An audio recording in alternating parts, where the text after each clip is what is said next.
नमस्कार, स्वागत छ पावर न्यूजमा। म प्रेम बानिया। दर्शकहरू, यता राजनीतिमा अति भइरहेछ, उता सिमानामा क्षति भइरहेछ। सुस्तामा भारतीय सीमा सुरक्षा बल एसएसबी का जवानहरू हतियार सहित नेपाल छिरेर त्यहाँ नेपालीहरूलाई त्रसित पारिरहेका छन् र यो सुस्ताको पछिल्लो न्यूज हो अनि यो आजको पावर न्यूज हो। यता राजनीतिमा अति हुँदैछ। प्याकेजमा सहमति कायम गरिएको छ। अब यो मिल्ने साक्षर मैले देखेको छु। बाहुन हट्नु पर्ने कारण अलरेडी आन्दोलनमा छँदैछ। न्याय प्रगति आज केही भएको छैन। वार्ता गर्नु कुनै औचित्य छैन। सहमति हुन सक्छ, छलफल जारी छ। उता सिमानामा क्षति हुँदैछ। मातृभूमिमाथि चाहिँ यस्तो किसिमको यो बलात्कार गर्दाखेरि जुन किसिमको हाम्रो भावनाहरू हुन्छ दुखेर आउँछ होला। के गर्नु हेर्नु कस्तो लाग्छ। जताततै यो के हुँदैछ, कसले जोगाउला यो देश। नेपालको सुस्ता गाविस जसका 9वटा ओडाहरू मध्ये यति बेला 8वटा ओडा नेपालसँग छैन र बाँकी एउटा ओडा नम्बर 4 लाई नेपाल सरकारले चुपचाप नवलपरासीको त्रिवेणी गाविसमा गाभिदिएको छ र बनाएको छ त्रिवेणी सुस्ता। त्यही पनि एसएसबी का जवानहरू हतियार बोकेर आइरहेछन् र नेपालीलाई तर्साइरहेका छन्। यतिसम्मको ज्यादती छ सुस्तामा कि केही अघि भारतीय एक युवती एक युवकसँग पहिला गएको विषयलाई लिएर पनि नेपालीले अपहरण गरे भनेर त्यहाँका मानिसहरूलाई दुःख दिने काम गरे। तिनीहरूले मात्र होइन, हरेक जसो घटना परिघटनामा नेपाली तर्फ नै औला सुझ्याइरहेका हुन्छन् एसएसबी का जवानहरू र भारतीय नागरिकहरू। तैपनि त्यहाँ स्थित नेपालको प्रशासन यो सब थाहा नपाएको जसरी बसिरहेको छ र नागरिकहरू एसएसबी का बन्दुकको छायामा त्रसित जीवन बिताइरहेका छन्। तिनलाई देशले कुनै न्यानो दिएको छैन। र आजको पावर न्यूजमा हेर्नुहोस्, केही दिन अघि मात्र एसएसबी का जवानहरू हतियार सहित नेपालमा कसरी आएका थिए र तिनको व्यवहार कस्तो थियो। नेपालबाट भारत पुगेको सुस्ता गाविसको एउटा ओडा मात्र बाँकी रहेर बनेको दक्षिणी सिमाना हो त्रिवेणी सुस्ता र यही बाटो हो जसले नेपाली भूभाग र भारतीय भूभाग छुट्याएको छ। हामी देशको सिमाना खिच्न सुस्ताको यो दक्षिणी भेगमा पुगेका थियौं। जब हामी यो भूमिको दृश्य खिच्दै थियौं, यही बाटो भएर भारतीय सीमा सुरक्षा बल एसएसबी का जवानहरू हतियार सहित नेपालतिर आइरहेका थिए। यो बाटो अहिलेको पछिल्लो सिमाना हो र यही बाटोले छुट्याएको छ दुईटा देश। भारतले नेपाली भूभाग मिचिएपछि 2063 सालपछि यो बाटोलाई नै सिमाना मानेको छ र नेपाल पनि यस्तै मानिरहेछ अचेल। र यही सीमा भएर एसएसबी का जवानहरू हतियार सहित यतातिर आउँदै थिए।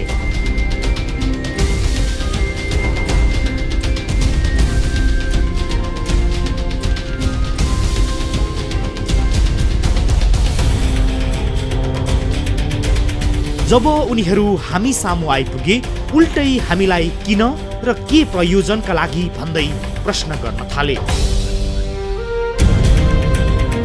61 साल में दोनों ये हमारा एसएसबी हमारा ये थाना पुलिस हम दोनों बैठ के हम लोग एक किए हैं। ये रास्ता एक काल्पनिक रास्ता है, ये इसी को हम लोग अभी तक बॉर्डर में नहीं है।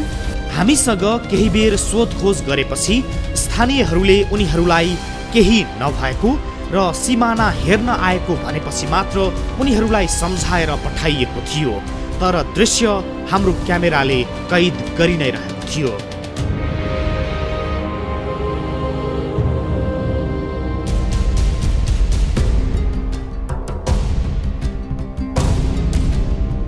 तर सीमाको अन्तर्राष्ट्रिय नियम कानुन अनुसार यसरी यो 10 गजा क्षेत्रभित्र उनीहरू हतियार सहित आउन पाउँदैनन्, जुन दृश्य तपाई हेर्दै हुनुहुन्छ।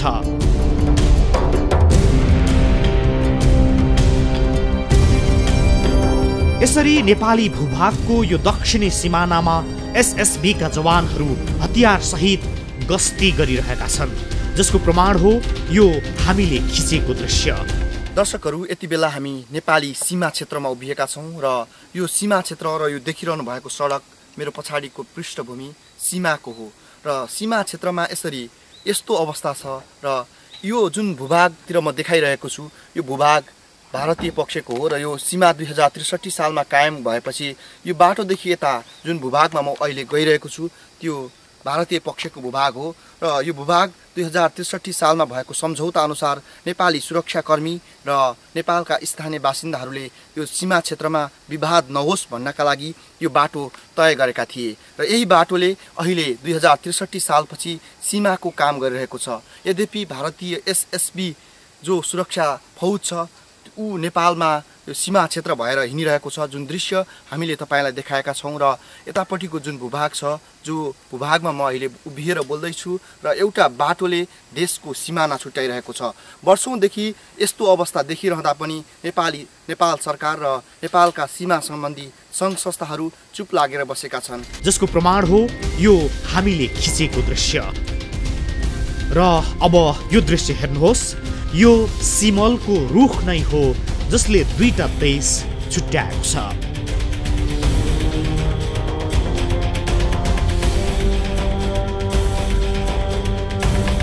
नेपाली भूभाग मिचेर भारतले 14,000 हेक्टर जमिन आफ्नो बनाएपछि अहिले यही सिमलको रुखलाई नेपाल भारतको सीमा मान्नु परेको छ।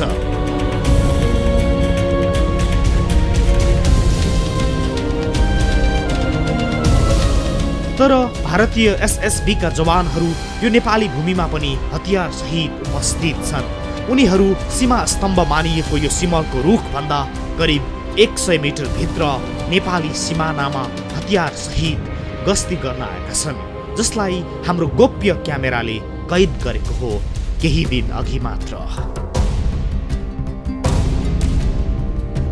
नेपाल तर्फको करिब 100 मिटर भन्दा ओरै हतियार सहित उनीहरू गस्ती गरिरहेका थिए र हामी पुग्दा उनीहरू हाम्रो सीमा भित्र हामीलाई सोधपुछ गर्दै थिए।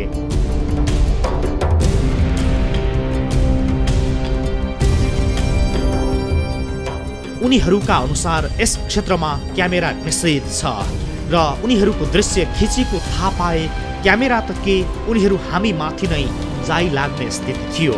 त्यसैले हामी हाम्रो सीमा भित्र आएका एसएसबी का यी जवानहरूलाई गोप्य क्यामेराबाट खिचिरहेका थियौं।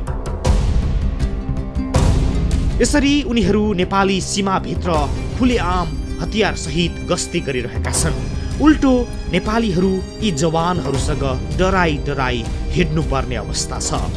10 गजा क्षेत्रभित्र र अझै सुस्ताको नेपाली भूमिभित्रै घुसेर भारतीय सीमा सुरक्षा बल एसएसबी का जवानहरूले यसरी गस्ती गरिरहँदा पनि उनीहरूसँग डराउनु र उनीहरूले जे भन्छन् त्यो मान्नुको कुनै विकल्प छैन। र यता यस्तै चलिरहेको छ नेपालतिर। एउटा सिमलको रुख र बाटोको धर्सोले छुट्याएको देश र हतियार सहित यसरी नेपाल छिरेका एसएसबी का जवानहरू। हम लोग एक किए हैं, ये रास्ता एक काल्पनिक रास्ता है, ये इसी को हम लोग अभी तक बॉर्डर में नहीं है। सुस्तामा खिचिएको पछिल्लो दृश्य, जहाँको भूमि पटक पटक गरी करिब 14,000 हेक्टर भन्दा बढी भारतीय पक्षले अतिक्रमण गरिसकेको छ, जहाँ काठमाडौँको कुनै पहुँच छैन। यो त हामीले प्रसारण गरिसक्यौं कि त्यहाँका नागरिकहरूको जमिन लुटिएको छ र उनीहरू लाल पूर्जाको कागज छातीमा टाँसेर बोलिरहेका छन्। यस्तो अवस्थामा किन होला देशहीन बनाइएको ती नागरिकहरूलाई? तिनको पीडा सुन्नुहोस् तिनकै आवाजमा। सुस्ता हाम्रै हो ए बहिनी, सुस्ता हाम्रै हो। गीतले भने झैं सुस्ता नेपाली भूभाग नै थियो र हो, तर पछिल्लो समयमा सुस्ता हाम्रो रहेन। छिमेकी देश भारतको अतिक्रमणको शिकार भयो सुस्ता। र यहाँ बस्ने नेपाली नागरिकहरूले आफ्नो भनी आएको देशको अनुभूति गर्न पाएनन्।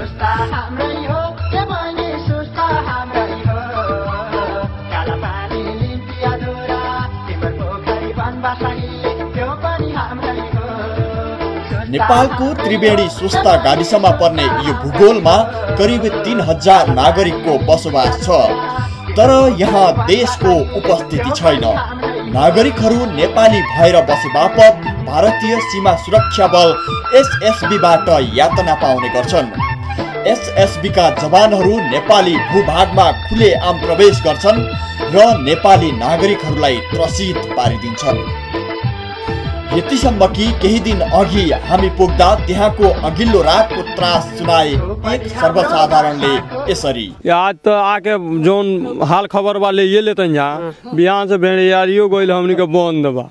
ऐसे कि जब फोटो देखिए सो आप जब पेपर उठा के पढ़िए सो तो कहिए सो सारा खिला पिए बाणा सो बंद हो जाए। कारण रहेछ त्यहाँको दृश्य टेलिभिजनमा प्रसारण गरेपछि भारतीय एसएसबीका जवानहरूले खाद्यान्न र अन्य सामग्रीका लागि भारत जाँदा निकै दुःख दिएका थिए।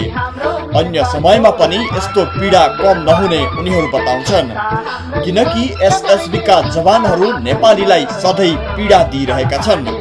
उनीहरूले एसएसबीका कारण कस्तो सम्मका पीडा सहनु पर्छ उनीहरूकै आवाजमा। एसएसबी जो है हमारा बिहार का बहुत हलचल कर रहा है, न हमारा गाना जाने देता है, सुस्ता का गाना नहीं जाने देता है, बिहार का गाना नहीं जाने देता है, बहुत हलचल कर रहा है। इंडिया और सुस्ता का यही इति है कि वहाँ जो इंडिया का जो फोर्स है एसएसबी, ये हम लोग का आने जाने में बहुत तंग करता है। क्या क्या कैसे कैसे कारों से आप लोग को तंग करती है एसएसबी? एसएसबी तंग यही करते हैं कि जहाँ पे कोई भी सामान खाद है और चाहे कोई भी सामान है, जैसे खाद बिल लेने जाते हैं तो बोलते हैं कि जो बोरी नहीं जाएगा, बोरी जाने नहीं देते हैं, डीजल भी नहीं जाने देते हैं। पुलिसले पनि कहिले कहिले राम्रो गर्छ तर कहिले केही उल्टो सुल्टो यस्तै भन्छन्। दुख्छ है, चित्त दुख्छ, बढी दुख्छ, के गरौँ त, सहनी पर्यो सुस्तामा घर छ भनेर। र पनि नेपाली प्रशासन उनीहरूका अगाडि कुनै प्रतिवाद गर्दैन र सुस्ताका नेपालीहरू फेरि पनि भारतकै भर पर्नुपर्ने अवस्थाबाट गुज्रिरहेका छन्। नेपालतर्फ आउन उनीहरूलाई नारायणी नदी सबैभन्दा ठुलो बाधक बन्छ। सबै जसो कुराका लागि भारतमा निर्भर रहनुपर्ने भएकाले पनि उनीहरू वर्षौंदेखि एसएसबीका जवानहरूको व्यवहारको प्रतिरोध गर्न सक्दैनन्।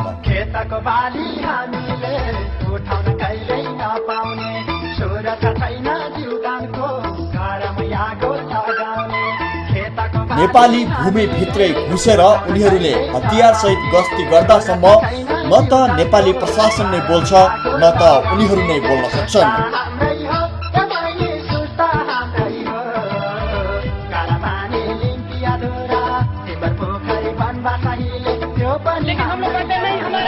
दुई 2062 साल यता निरन्तर यस क्षेत्रका नेपालीहरूको अवस्था यस्तै छ। पीडा यतिसम्म छ कि कतै भारततिर कोही हरायो भने अपहरणको आरोप सुस्तावासीले नै खेप्नुपर्छ। एकपटक एकजना भारतीय नागरिक पहिला जाँदा सीमामा ल्याएर कपडा छाडेपछि सुस्तावासीले अपहरण गरेको आरोप खेप्नु पर्यो, जबकि त्यो गलत थियो र गलत प्रमाणित पनि भयो। नेपाली प्रशासनको सक्रिय उपस्थिति नहुँदा र नेपालबाट सुस्ता जाने सहज पहुँच नभएका कारण सुस्तामा बस्ने नेपालीहरूले यस्तो पीडा वर्षौंदेखि बेहोर्दै आएका छन्। भारतीय एसएसबीको ज्यादती सहनुपर्ने उनीहरूको बाध्यता हो, जुन नेपाली प्रशासनले अझै बुझ्न सकेको छैन। र यो नेपाली भूमिमा भारतीय सीमा सुरक्षा बलको ज्यादतीले नेपालीले सही बसेका छन्, भाग्नु कहाँ जानु कहाँ। यो सुस्ताको पछिल्लो न्यूज हो। केही दिन मात्र बितेको छ यी दृश्य खिचिएको, तर कस्तो विडम्बना भोगिरहेछ नेपाली नागरिक र उनीहरू रोई कराई आफ्नो खोजिरहेछन्। देश मेरो खोइ भनेर देशको न्यानो खोजिरहेछन्, तर त्यहाँ स्थित नेपालको सरकारी निकाय भन्छ ए त्यस्तो पनि भएको छ र हामीलाई त थाहै छैन त। यो सन्दर्भ एकैछिनको ब्रेकपछि। न्यूज 24 मा पावर न्यूज हो। यो देशको न्यानो खोजिरहेका नागरिकको सन्दर्भ छ। आज यता राजनीतिमा अति भइरहेछ र उता सिमानामा क्षति भइरहेछ। यही सन्दर्भ जोडिरहेका छौँ हामी। सुस्ताका नागरिकहरू हरेक दिन रात त्रासमा बिताइरहेका छन्। हरेक दिन उसका सिपाहीहरू आएर तर्साइरहेछ हाम्रालाई र आफ्नै माटो खनी खोस्री बाँचौँ भन्दा पनि उसको बन्दुकको डर छ।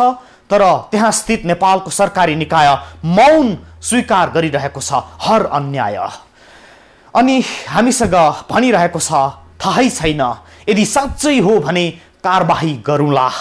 सुस्तामा रहेको नेपालको सरकारी निकायको यस्तो जवाफ सुन्नुहोस्।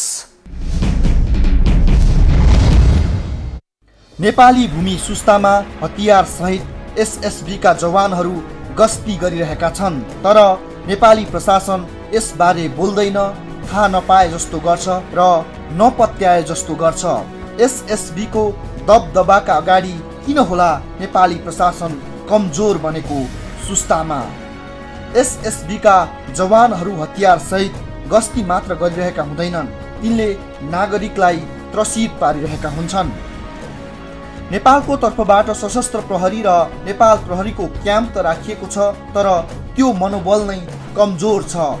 फुसको छानामुनि बस्ने नेपाल प्रहरी र सशस्त्र प्रहरीको दरबन्दी अनुसार सुरक्षाकर्मीहरू तैनात छैनन् र नेपाली प्रशासनको गस्ती पनि सीमा क्षेत्रमा निकै कमजोर छ।